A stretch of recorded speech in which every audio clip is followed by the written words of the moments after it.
Today we are talking about something very serious and urgent. Secret photos have emerged showing bandit training camps deep in the northern regions of Nigeria. This is not just a story. This is a real situation affecting thousands of lives. These camps are not small or hidden in plain sight. They are well organized, heavily armed, and located in remote forests and villages, making it difficult for security forces to reach them. These are places where bandits plan attacks, train young fighters, and store weapons. They are not just random criminals, they are organized. And that is what makes this situation extremely dangerous. Many of these camps are reported in northern states like Zamfara, Katsina, Niger, and Kaduna. Reports say that some bandit groups have dozens of these camps each, and some even have over 100. This shows that they are not only planning attacks but are also thinking long-term. They recruit, train, and prepare people to carry out violent acts, including kidnappings, armed raids, and attacks on villages. The government and security forces are aware, but because of the difficult terrain, it is not always easy to locate and destroy these camps. The military has carried out precision airstrikes on some camps. They have freed hostages, including children, in successful operations. But the challenge remains because many camps are hidden in dense forests, hills, or remote farmlands. The bandits know the land better than anyone. They can move quickly, hide, and rebuild somewhere else. The situation becomes even more complicated when local support or insiders assist them intentionally or unknowingly. This is why we are seeing more kidnappings and violent attacks in communities that used to be peaceful. People now live in fear. Farmers cannot safely tend their fields. Children cannot walk safely to school. Even small villages have become targets because of the presence of these camps. It's not just the military that is fighting, it's also local communities trying to protect themselves, but the danger is very high. I want you, my viewers, to understand how serious this is. This is not just news to read.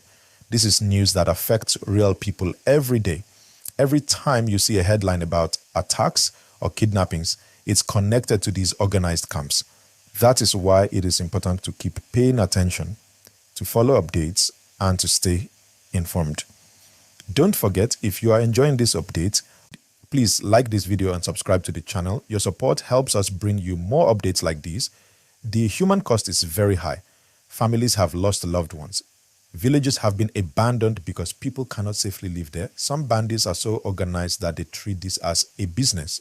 They collect ransom, control areas, and even influence local politics in some cases. This is why the fight against them is very difficult. It is not just about sending soldiers.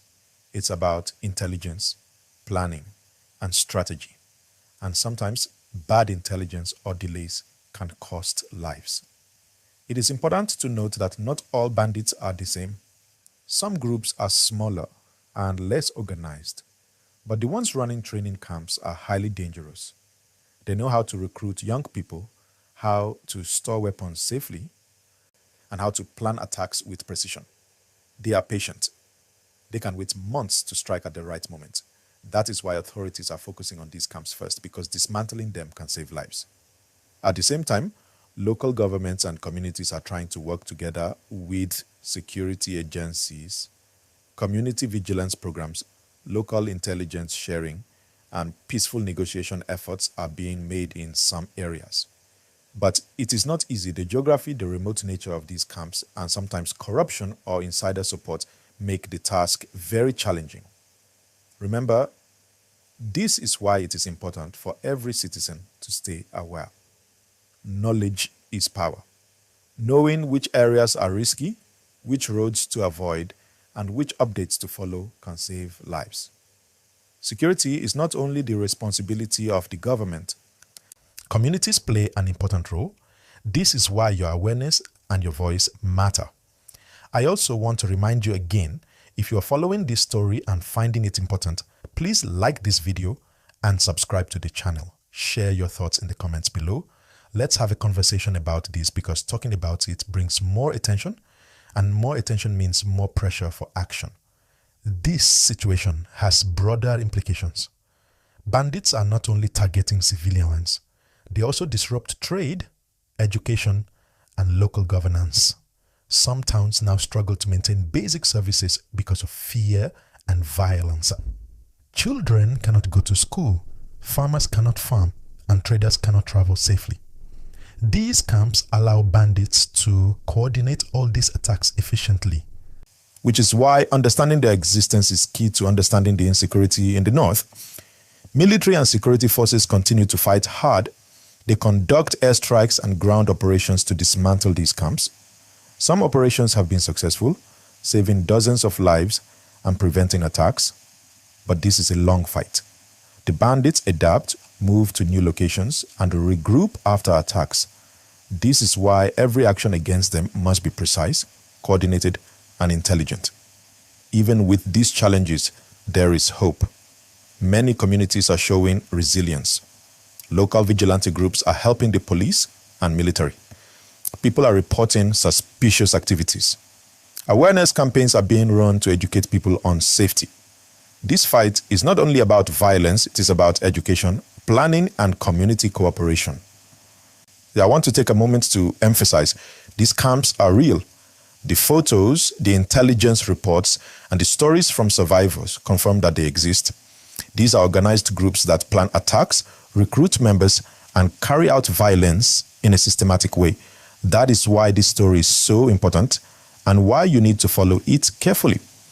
Before I continue with more details about recent attacks, military actions, and how communities are responding, I want to remind you once again to like this video and subscribe to the channel. Hit the notification bell so you do not miss updates like these. Your support allows us to bring real-time stories in a professional, clear, and understandable way. Now let's look at what has happened recently and how these camps are affecting daily life in northern Nigeria. There have been several attacks reported over the last few months. Some villages were raided, homes were burned, and families were kidnapped. These are not small incidents. In some cases, more than dozens of people were abducted at once. Schools have been targeted, and in some areas, children cannot safely attend classes. Farmers cannot work their fields without fear of attacks.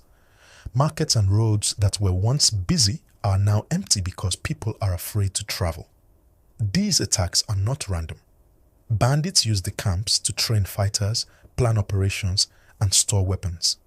They move in groups, and some of them are heavily armed. Because of this, when a raid happens, communities have very little chance to defend themselves. That is why security forces are focusing on these camps. Removing them could reduce attacks significantly. Military operations have had some successes, airstrikes have destroyed certain camps, and ground troops have rescued hostages. For example, there have been reports of over 70 people rescued, including children, in one operation.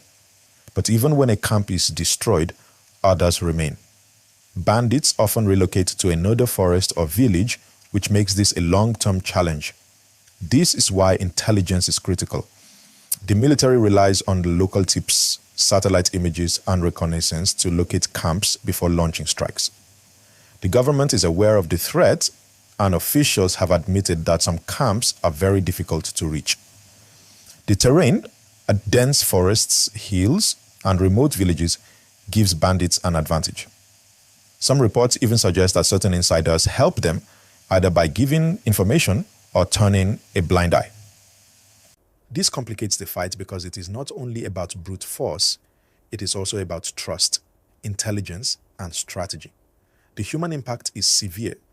Many families have lost loved ones and communities live in fear.